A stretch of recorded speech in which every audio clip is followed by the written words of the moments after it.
Hey, I've been playing Cyberpunk 2077 and it is such a good game with a rich story. One of the deepest themes in it is that it shows us what happens when we don't know who we are. And I found that a lot of people actually struggle with this same thing.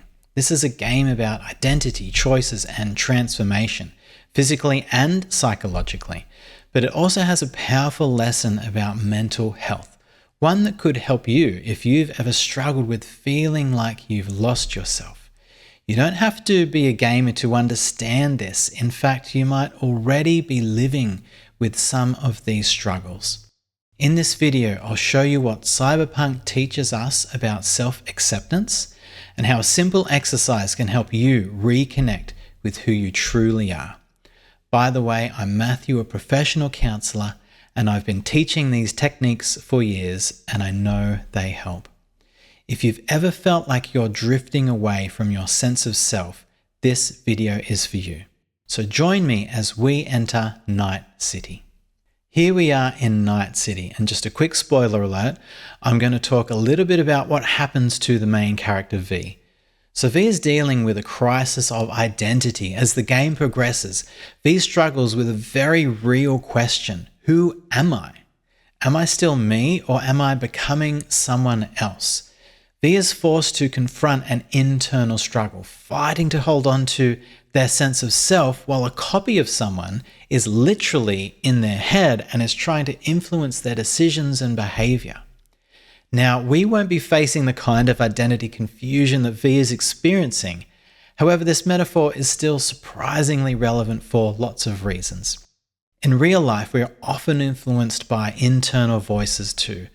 Not in a sci-fi mind-hacking way, but we deal with things like self-doubt, past experiences, social pressures, fears of the future, fear of the unknown, and the list goes on.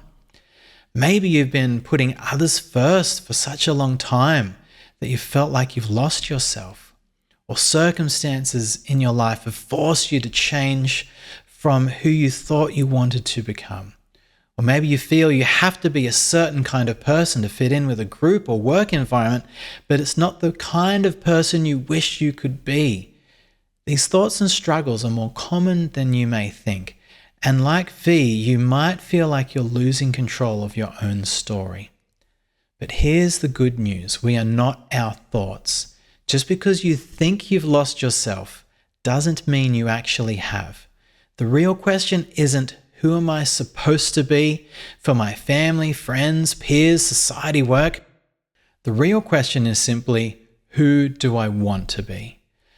Let's try an exercise that can help you reconnect you with yourself. Step 1. What story am I stuck in and who wrote it? Is it based on the version of me shaped by failure or trauma? Was it handed to me by society, family, or algorithms? Is it something I'd actually choose if none of those external things had been around? In Cyberpunk, people recreate themselves with Chrome and code. In real life, the first step is simpler. It's just noticing the story you've been following and asking if it is working for you. Step 2. In Cyberpunk, V has to decide what's important. Is it survival, legacy, freedom? V needs to make decisions that will shape their future.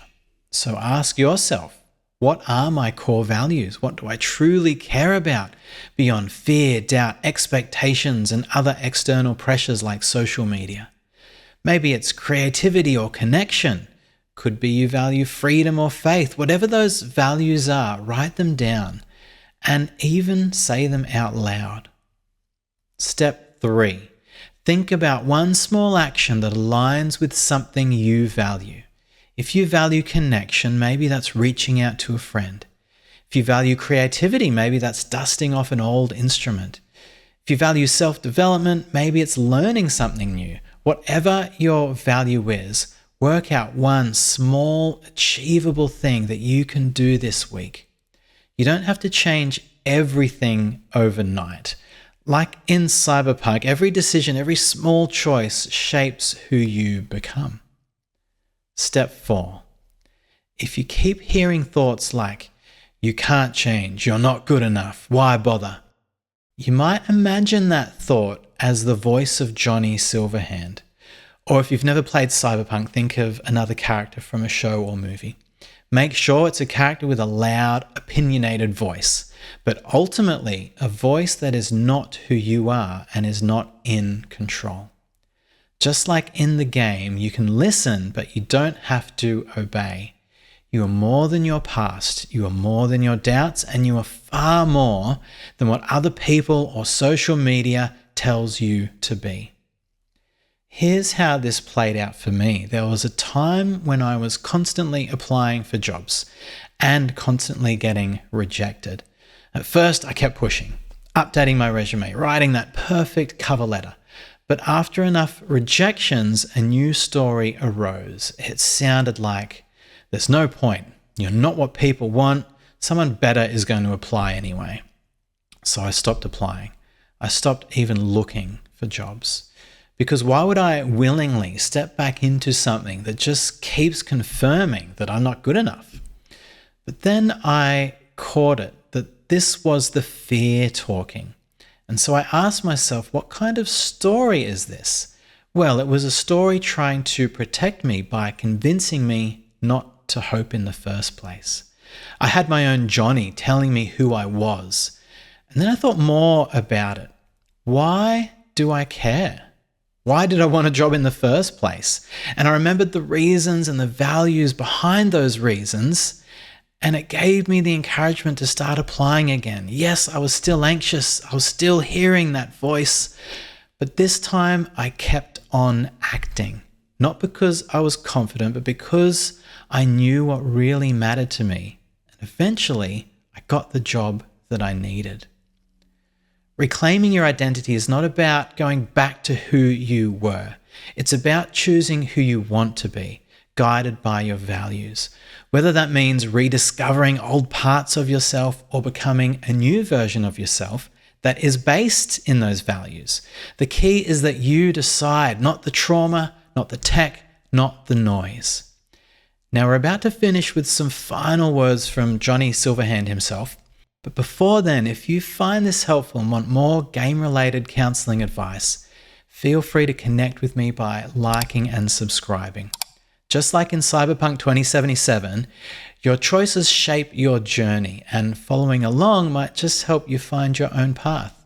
See you next time, and here's Johnny. Swap meat for chrome, live a BD fantasy, whatever. But at the end of it all, it's the code you live by that defines who you are. Ever get lost? It shows you the way home.